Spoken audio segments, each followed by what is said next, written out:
আমি আপনার পুত্র সন্তানগুলোকে বাঁচিয়ে রাখি নাই, কেননা আপনার পরে যদি আপনার পুত্র সন্তান বেঁচে থাকে,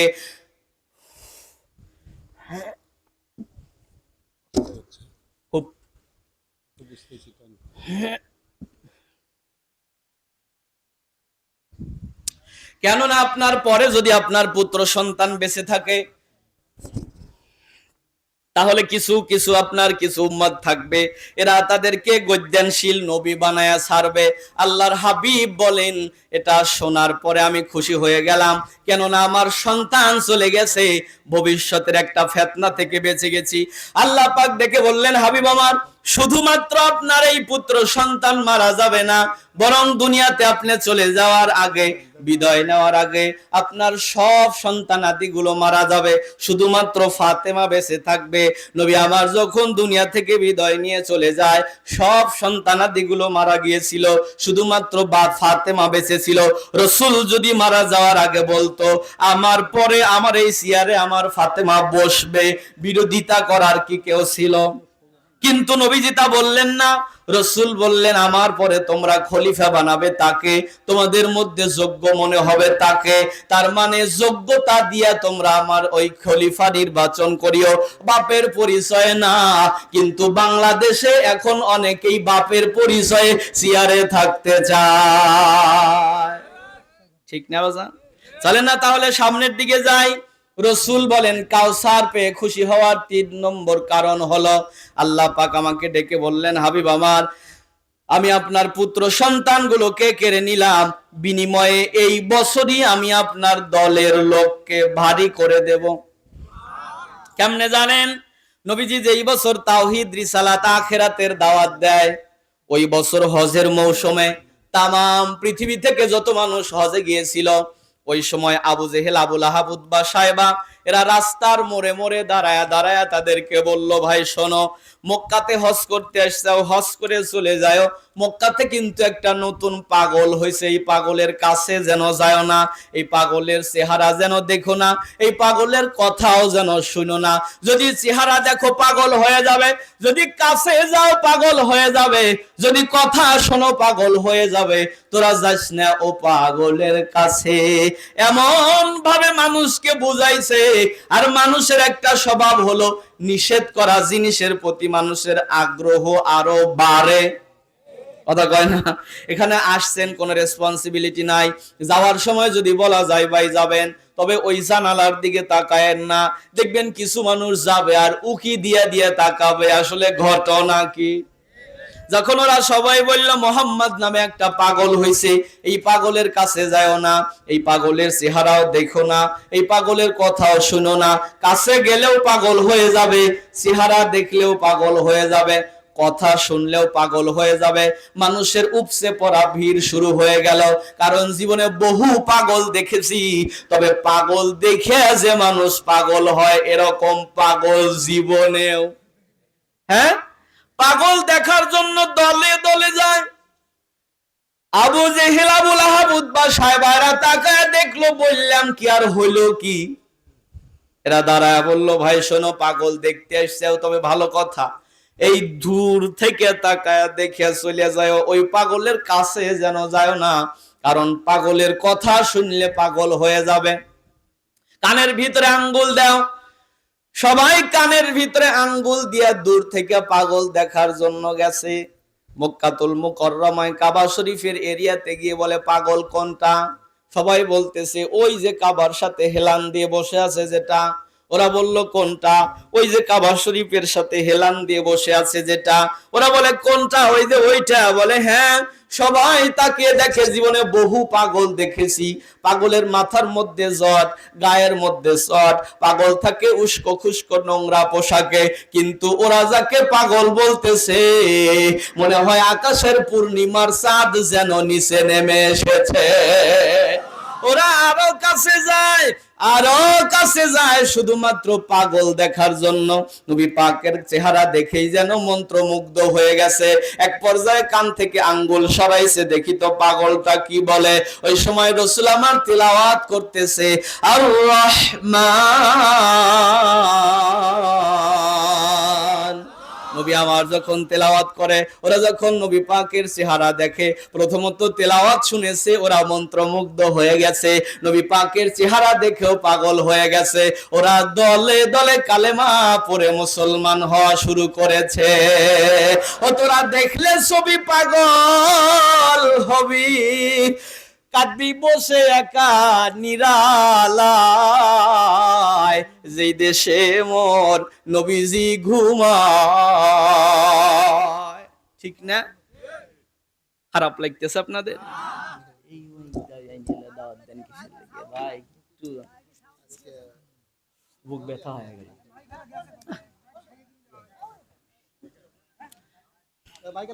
আমার বন্ধুরা চলেন না সামনের দিকে যাই। ছোট সূরা ধরছি, লম্বা আলোচনা হবে না। আমি বলছিলাম বিস্তারিত কথা বলবো, কিন্তু অতটুকু বলার ধৈর্য আমার ভিতরে নাই। আমি সংক্ষেপ করে বলি এবার। রাসূল বলেন হাউজে কাউসার পেয়ে খুশি হওয়ার 4 নম্বর কারণ হইল,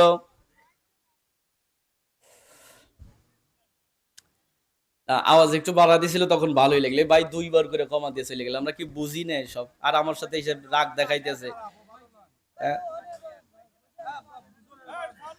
আর আইসালো আমার সাথে রাগ দেখাইতেছে যে আপনারা মাইক ফালে মাইকালার দোষ দেন। গত বছর বানি দোষ দিলাম না। আমি প্রথমে ধরে দেখেছি কষ্ট হচ্ছে এইভাবে কথা বললে, বুক ব্যথা হয়ে যায়। একদিনই যখন হ্যাঁ,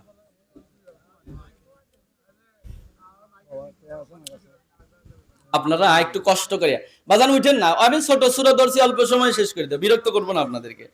আর সামনে বছর যে দেখা হবে না তা আমি বুঝে রাখছি, বুঝছেন। প্রথমত হইলে আমি দাওয়াত নিতে হইলে আগের ডায়েরি গুলো দেখি যে কোন জায়গায় দাওয়াত নেওয়া যাবে আর নেওয়া যাবে না। আপনাদের গত বছর ভালো লাগছিল, এই জন্য এই বছর আবার আসছিলাম। এমন না, আমি কিন্তু কথাটা বলি যে ফকিরও ল্যাংরা না, দেশও ছোট না, তাই না? সারা দেশেই আমরা কথা বলি। এখন আপনার এখানে এসে যদি সুবিধা থেকে বঞ্চিত হই, আমি তো আর সামনে বছরে 10 জায়গাতে কল গেলেও আমি আর এইদিকে দাওয়াত নেব না। কারণ হইলো যে ওই কেউ যদি আপনি কামলা নেওয়ার পরে যদি বলেন যে বেশি করে কাম করাইছে, কেউ যে প্রতিদিন কামলা দেই আমি, আজ যদি গাও ব্যথা হয় কালকে কামলা দিব, টিয়া দিব কোন থেকে, ঠিক না? এই জন্য একটু কষ্ট হচ্ছে, জেনারেটর চালাই দেখে চেষ্টা করুক। আপনারা কষ্ট করে এই বাম পাশের জায়গাটা একটু পুরো করে বসেন, একটু কষ্ট করে আগে বসেন, পিছনে জায়গা হচ্ছে না, মানে একবার গায়ে গায়ে লেগে বসে। গরমের দিন তো বাম পাশের জায়গাটা একটু পুরো করে বসেন, একটু কষ্ট করে পুরো করে বসেন। আমি আপনাদেরকে বেশি সময় বিরক্ত করব না, ছোট সূরা ধরেছি, অল্প সময়ের মধ্যে কথা শেষ হয়ে যাবে, শুনতে শুনতে আলোচনা শেষ হয়ে যাবে, চিন্তা করেন না। একটু এই পাশে একটু কষ্ট করে কাছে এসে বসেন, একটু জিকির করি লা ইলাহা, জোরে লা ইলাহা। আগে বসেন ভাই, একটু টান দিয়ে বসেন। হ্যাঁ, আমি দোয়া করবো যারা এক ভাই আরেক ভাইকে জায়গা করে দিতেছেন, আল্লাহ যেন তাদেরকে জান্নাতে জায়গা করে দেয়। আপনারা না জায়গা যদি নাও থাকে একটু নড়ে বসেন, একটা হাদিসের উপর একটু আমল করেন, একটু এই ফাঁকা জায়গাগুলো একটু পুরা করে বসেন। লা ইলাহা, লা ইলাহা, লা ইলাহা, লা ইলাহা, লা মাশুকা ইল্লাল্লাহ, লা মাহবুবা ইল্লাল্লাহ, লা মাশুকা ইল্লাল্লাহ, লা মাহবুবা ইল্লাল্লাহ, সুবহানাল্লাহ, আলহামদুলিল্লাহ, লা ইলাহা, জোরে সুবহানাল্লাহ, লা ইলাহা, লা ইলাহা ইল্লাল্লাহু মুহাম্মাদুর রাসূলুল্লাহ সাল্লাল্লাহু আলাইহি ওয়াসাল্লাম। রাগ করতেছেন আপনারা? চলেন আর সামনের দিকে যাই। রাসূল বলেন কাউসার পেয়ে খুশি হওয়ার 4 নম্বর কারণ হলো, আমার আল্লাহ পাক আমাকে জানিয়ে দিলেন, হাবিব আমার, মানুষেরা কাউসারের মর্যাদা দুনিয়াতে বুঝবে না। কাউসারের মর্যাদা বুঝবে কখন? কিয়ামতের ময়দান কায়েম হবে যখন। কেন বন্ধু জানো? কিয়ামতের কঠিন ময়দানে যেদিন মানুষ একটা নেকির অভাবে জাহান্নামী হয়ে যাবে, আল্লাহ পাক ডেকে বলবে, গোলাম দেখো তো একটা নেকি তুমি পাও কিনা, আমার দিকে তাকান, দেখো তো একটা নেকি তুমি পাও কিনা। রাসূল বলেন, একটা নেকির জন্য মানুষেরা পুরো হাসরের মাঠ দৌড়াতে থাকবে। প্রথমে দৌড়া যাবে তার ভাইয়ের কাছে। কার কাছে? আল্লাহ পাক সিরিয়াল দিয়েছে, প্রথমে যাবে ভাইয়ের কাছে। আল্লাহ পাক বলেন, ইয়াউমা ইয়াফিরুল মারউ মিন আখিহি ওয়া উম্মিহি ওয়া আবিহি। প্রথমে দৌড়া ভাইয়ের কাছে যাবে। কেন ভাইয়ের কাছে যাবে? কারণ দুনিয়াতে দেখেছে আমি যখন বিপদে পড়েছি, বৈধ করি আর অবৈধ করি, আমার ভাই আমার পক্ষে ছিল। এজন্য প্রথম ভাইয়ের কাছে যাবে, গিয়ে বলবে, ভাই রে, দুনিয়াতে তো আমার অনেক উপকার করেছে, আজকে একটা নেকির অভাবে আমি জাহান্নামে যাচ্ছি, ভাই একটা নেকি আমি চাই। আল্লাহ পাক বলেন, ইয়াউমা ইয়াফিরু। ইয়াফিরু শব্দের অর্থ আমাদের সিরাজগঞ্জের ভাষা হলো কেসিয়া দৌড়। যদি তাও না বোঝেন, আমার শাহজাদপুরের ভাষা হলো জাইরিয়া দৌড়। তাও যদি না বোঝেন, সাপ দেখে আর বাঘ দেখে মানুষ যত জোরে দৌড় দেয়, এই দৌড়ের আরবি নাম হলো ইয়াফিরু। আল্লাহ পাক বলেন, ভাই ভাইকে দেখে তার চাইতে জোরে দৌড়াবে শুধুমাত্র একটা নেকি দেওয়ার ভয়ে। মানুষটা দ্বিতীয় নাম্বার চলে যাবে উম্মিহি, তার মায়ের কাছে। তাফসিরে এসেছে, মায়ের পা ধরে সন্তান 500 বছর পর্যন্ত কান্না করবে আর বলবে, মারে আমি তোমার ওই সন্তান যে একদিন স্কুলে যেতে হারিয়ে গিয়েছিলাম আর তোমার খাবার বন্ধ হয়ে গিয়েছিল। ও মা, তুমি সারা দিন সারা রাত জেগে আমার জন্য কান্না করে দোয়া করেছিলে মা। আজকে একটা নেকির অভাবে আমি জাহান্নামে যাচ্ছি মা, একটা নেকি আমি চাই। রাসূল বলেন, 500 বছর পর্যন্ত সন্তান মায়ের পা ধরে কান্না করার পরে 500 বছর পরে এই মহিলাটা সন্তানের কপালের উপরে লাথি দিয়ে বলবে, দূর হ, আমি তোকে চিনি না। এই কথা বলে মা যখন চলে যাবে, সন্তান পাগলের মতো মায়ের পিছে পিছে যাবে আর বলবে, ও মা, সত্যি কি তুমি আমাকে চিনতে পারো নাই মা? মানে আমি তোমার ওই আইয়ুব আলী যার জন্য তুমি জায়নামাজে বসে দোয়া করেছো। আমি তোমার ওই সন্তান যে একটু রোগাক্রান্ত হলে তুমি শীতানে বসে বসে কান্না করে বলেছ, আল্লাহ আমার হায়াত আমার ছেলেকে দাও। ও মা, আমি তোমার ওই সন্তান যার জন্য দুনিয়াতে তুমি দোয়া করেছো মা। আজকে কি তুমি আমাকে চিনতে পারো নাই মা? জনম দুঃখিনী মা মাথা ঘুরে বলবে, বেচারে চিনেছি, তবে পরিচয় দেওয়ার সময় নাই। আজকে যদি পরিচয় দেই আমিও ধরা পড়ে যাব বাবা, আমি পরিচয় দিতে পারবো না, আমি তোমাকে নেকি দিতে পারবো না। সন্তানটা দৌড়া যাবে ও আবি, তার আব্বার কাছে। আব্বাও নেকি দেবে না, চলে যাবে সন্তানাত স্ত্রীর কাছে। স্ত্রী বলবে, তুমি আবার কে? দুনিয়াতে তো আমার বিবাহই হয় নাই। চলে যাবে সন্তানাদির কাছে। সন্তানাদি গুলো দূর দূর করে তাড়ায়া দিবে। মানুষটা কানতে কানতে ঘর্মাক্ত দেহ নিয়ে আল্লাহ পাকের আরশের কাছে এসে বলবে, রব্বুল আলামিন, একটা নেকির জন্য মার কাছে গিয়েছি, মা আমাকে দেয় নাই। আব্বার কাছে গিয়েছি, আব্বা আমাকে দেয় নাই। আমার স্ত্রীর কাছে গিয়েছি, ও আমার সাথে পরিচয় রাখে নাই। ছেলে মেয়েগুলো আমাকে দেখে দূর দূর করে তাড়িয়ে দিয়েছে। আল্লাহ, আমি নেকি আনতে পারি নাই।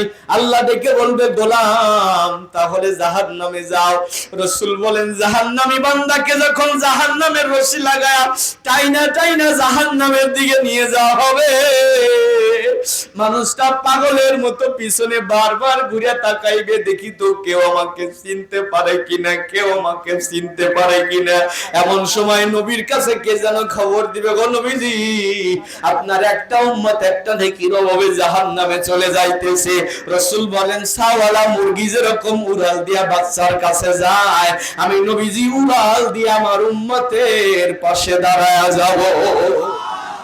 আমি বলবো ফেরেশতারা ওজন করো, আবার ওজন করা হবে, দেখা যাবে নেকির পাল্লা হালকা হয়ে গেছে।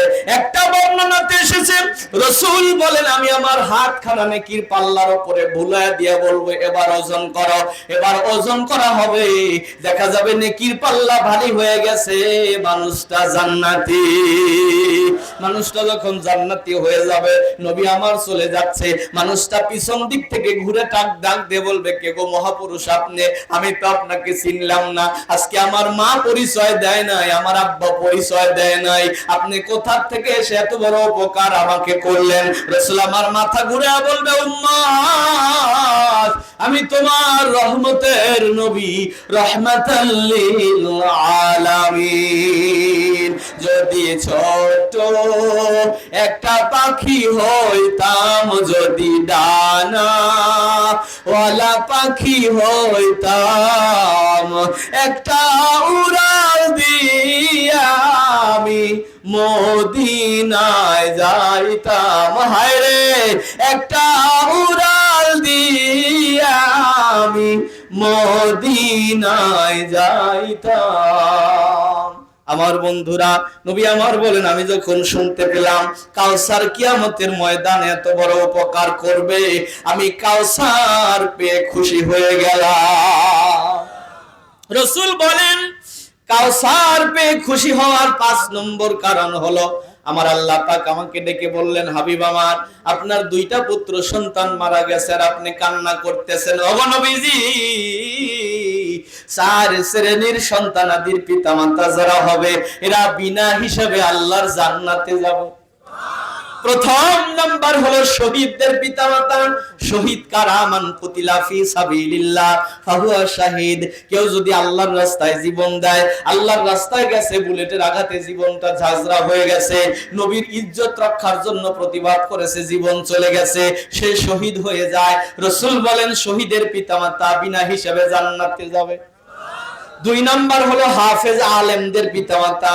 এজন্য আমি আপনাদেরকে বলবো এ পশ্চিম বঙ্কিরাত বাইতুল আমান জামে মসজিদের আওতাধীন মুসল্লিয়ানে کرام আশেপাশ থেকে যারা এসেছেন বাজান, একটা সন্তানকে হলেও হাফেজে কোরআন বানান, একটা সন্তানকে হলেও আলেম বানান। সন্তান যদি না হয় একটা নাতিপুতিকে হলেও হাফেজ বানান অথবা আলেম বানান। কেন বন্ধু জানো, রাসূল বলেন একটা হাফেজে কোরআন 11 জন মানুষকে সুপারিশ করে জান্নাতে নিয়ে যাবে, যাদের জন্য কদ অজাবাত লাহুম নার, যাদের জন্য জাহান্নাম ওয়াজিব হয়েছিল, এরকম 11 জন জাহান্নামীকে সুপারিশ করে জান্নাতে নিয়ে যাবে। 3 নাম্বার হলো যাদের সন্তানাদি অল্প বয়সে মারা যায়, নবীজি বলেন তারা যেন কান্না না করে, কারণ এই সন্তানাদিগুলো পিতামাতাকে সুপারিশ করে আল্লাহর জান্নাতে নিয়ে যাবে। রাসূল বলেন 4 নাম্বার হলো কারো সন্তানাদি যদি প্রতিবন্ধী হয়, অন্ধ হয়, কানা হয়, বোবা হয়, এই সন্তানাদিগুলো নিয়ে যেন পিতামাতা রাগ না করে, ধমক না দেয়। কেন বন্ধু জানো, নবীজি বলেন যখন কিয়ামতের ময়দানে এই প্রতিবন্ধীগুলো আল্লাহর জান্নাত পেয়ে যাবে, ডেকে বলবে রব্বুল আলামিন দুনিয়াতে আমাকে পাঠিয়েছিলে আমার বাবা মার খেদমত করার জন্য, আমি আমার বাবা মার খেদমত করতে পারি নাই, উল্টা বাপ মা আমার খেদমত করেছে, আল্লাহ অনুমতি দাও আজকে আমি আমার বাবা মাকে সুপারিশ করে জান্নাতে নিয়ে যাব। রাসূল বলেন প্রতিবন্ধী সন্তানাদিগুলো, কানা সন্তানাদিগুলো এদের বাবা মাকে সুপারিশ করে আল্লাহর জান্নাতে নিয়ে যাবে। নবীজি বলেন আমি যখন শুনতে পেলাম অল্প বয়সে যাদের সন্তানাদি মারা যায়, এই সন্তানাদিগুলো আব্বা আম্মাকে সুপারিশ করে জান্নাতে নিয়ে যায়, আমি তখন কাউসার পেয়ে খুশি হয়ে গেলাম। ইন্না আ'তাইনাকাল কাউসার, রাসূল নিশ্চয় আমি আপনাকে দান করেছি হাউজে কাউসার। এবার কাউসার পেয়ে খুশি হওয়ার কারণ আপনারা কি বুঝেছেন? এখন কি দ্বিতীয় আয়াতে যাব না মোনাজাত করে দেব? দ্বিতীয় আয়াতে যাব? তাহলে একটু জবান খুলে বলেন দ্বিতীয় আয়াতে যাব কি ইনশাআল্লাহ? তাহলে আমার সাথে পড়েন ফাসাল্লি রাব্বিকা আনহার, ফাসাল্লি লিরাব্বিকা, আপনার রবের জন্য সালাত কায়েম করেন। রাসূল বলেন আমি যখন কাউসার পেয়ে খুশি হয়ে গেলাম, আল্লাহ পাক ডেকে বললেন, হাবিব আমার, আপনি যখন কাউসার পেয়ে খুশি হয়েছেন, এখন আপনার কাজ হলো দুইটা। কয়টা? আরো জোরে বলেন, কয়টা? একটা পাখার ব্যবস্থা করে দিন। আরো জোরে বলেন, কয়টা? ফাসাল্লি লিরাব্বিকা, রবের জন্য সালাত কায়েম করা, তার মানে নামাজ পড়তে হবে কার জন্য? হ্যাঁ, আমার দিকে সব ফ্যানের দিকে তাকাইছে। নামাজ পড়তে হবে কার জন্য? আরো জোরে বলেন। আমাদের সমাজে অনেকে নামাজ পড়ে আল্লাহর জন্য, অনেকে নামাজ পড়ে মিয়া বিয়ে দেওয়ার জন্য, অনেকে নামাজ পড়ে অসুস্থতা থেকে বাঁচার জন্য, আবার অনেকে নামাজ পড়ে ভোটের জন্য। কথা কয় না?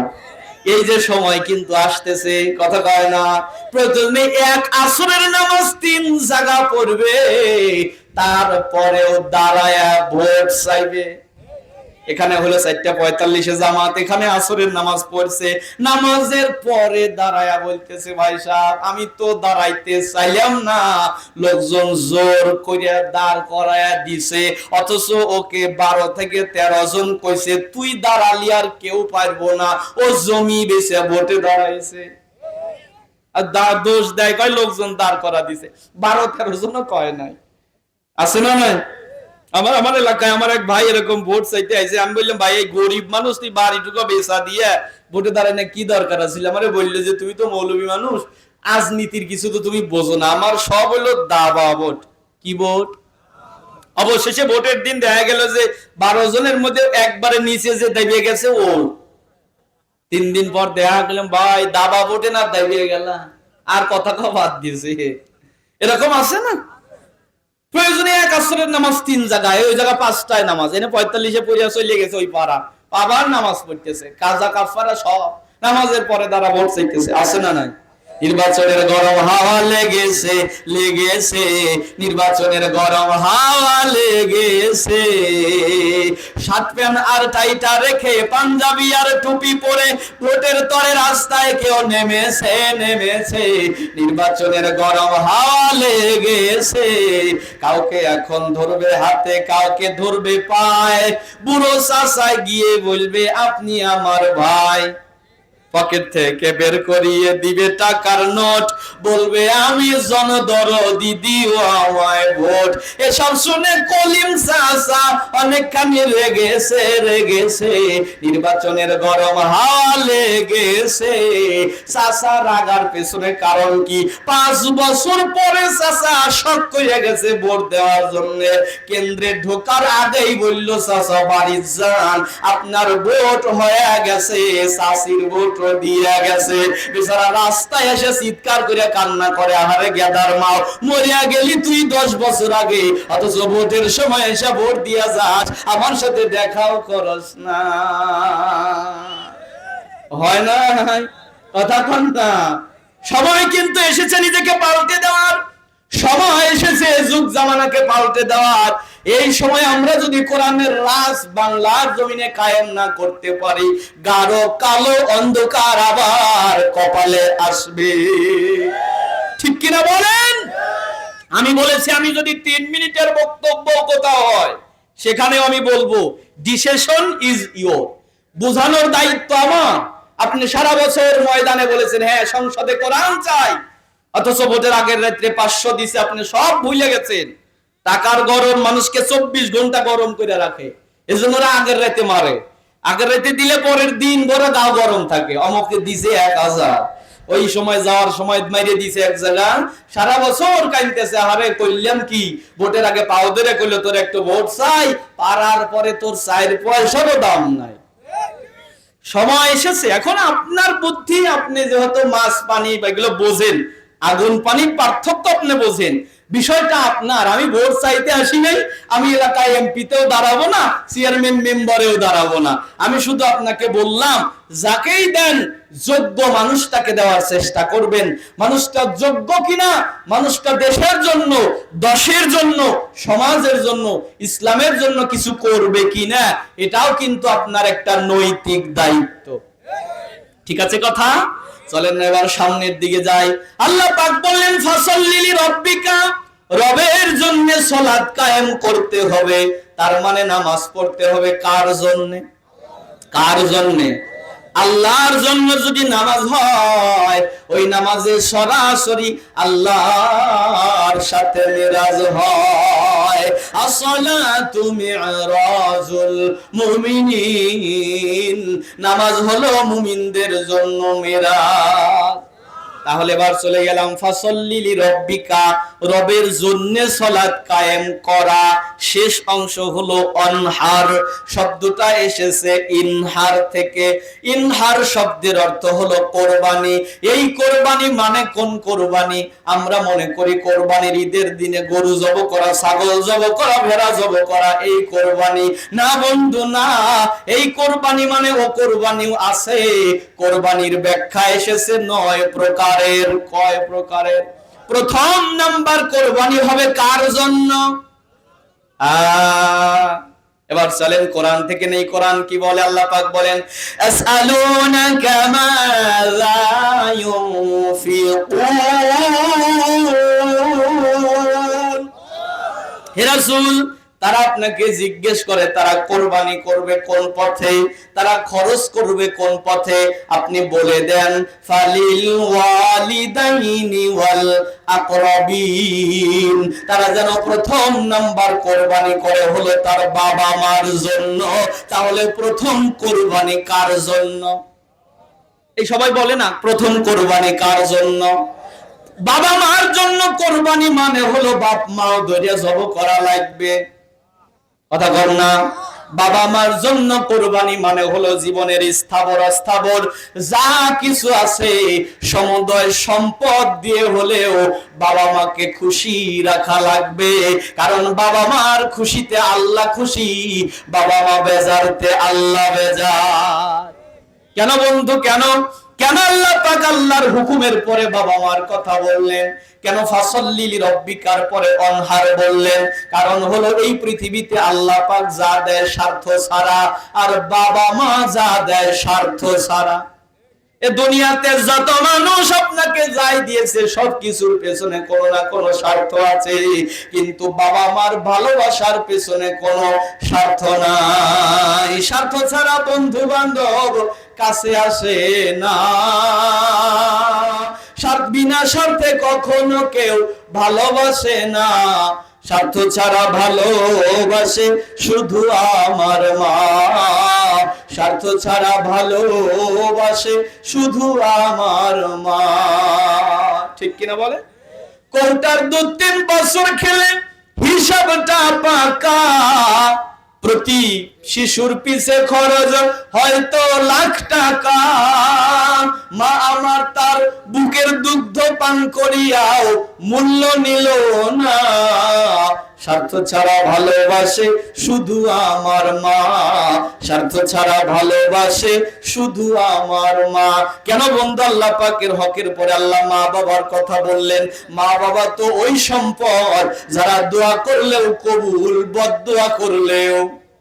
হযরতে মুসা নবীর জামানায় মুসা নবী গেছে একটা দেশ সফরে, ফেরার পথে রাস্তা খুঁজে পায় না।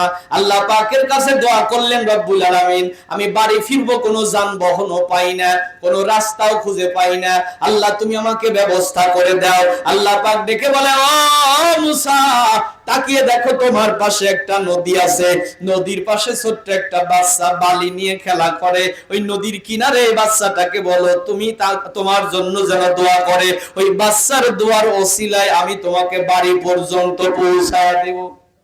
মুসা নবী বাচ্চার কাছে গেলেন, ডেকে বললেন, বাবুরে আমি জামানার পয়গম্বর, আমি দেশে ফিরবো কিন্তু কোনো যানবাহন নাই, তুমি আমার জন্য দোয়া করো। ছোট্ট বাচ্চাটা বালি ঝাড়ি দিয়ে হাত তুলে দোয়া করে, আল্লাহ জামানার পয়গম্বর এসেছে, আল্লাহ তোমার কাছে দোয়া করে যায়, সে রাস্তা খুঁজে পাচ্ছে না, যানবাহনও নাই, আকাশের মেঘের ভেলা থেকে একটা মেঘখণ্ডকে নামিয়ে দাও, এর উপরে মুসা নবীকে উঠায় তার দেশ পর্যন্ত পৌঁছায় দাও।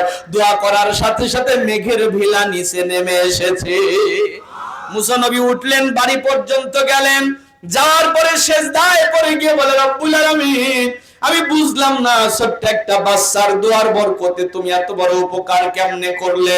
আল্লাহ পাক ডেকে বলে, মুসা রে না, এটা বাচ্চার দোয়া না, এটা বাচ্চার মায়ের দোয়া। ও আল্লাহ কেমনে? বলে এই বাচ্চার মা একদিন অসুস্থ ছিল, ছেলেকে বলেছে বেটারে জানালার দুইটা পাল্লার একটা পাল্লা চাপিয়ে দাও, একটা পাল্লা চাপিয়ে দাও, ঘরে বাতাস আসে, শীত লাগে, আমার ঠান্ডা লাগে, কষ্ট হয়। সন্তান গেছে জানালার পাল্লা চাপাতে, গিয়ে দেখে দুইটা পাল্লা, ডান পাল্লা চাপাবো না বাম পাল্লা চাপাবো, কোনটা চাপালে মায়ের কষ্ট হবে, কোনটা চাপালে মায়ের ভালো লাগবে। মায়ের কাছে ফিরে এসে দেখে অসুস্থ মা আমার ঘুমায় গেছে, মাকে যদি ডাক দেই আমার মায়ের বড় কষ্ট হবে। ছোট্ট সন্তান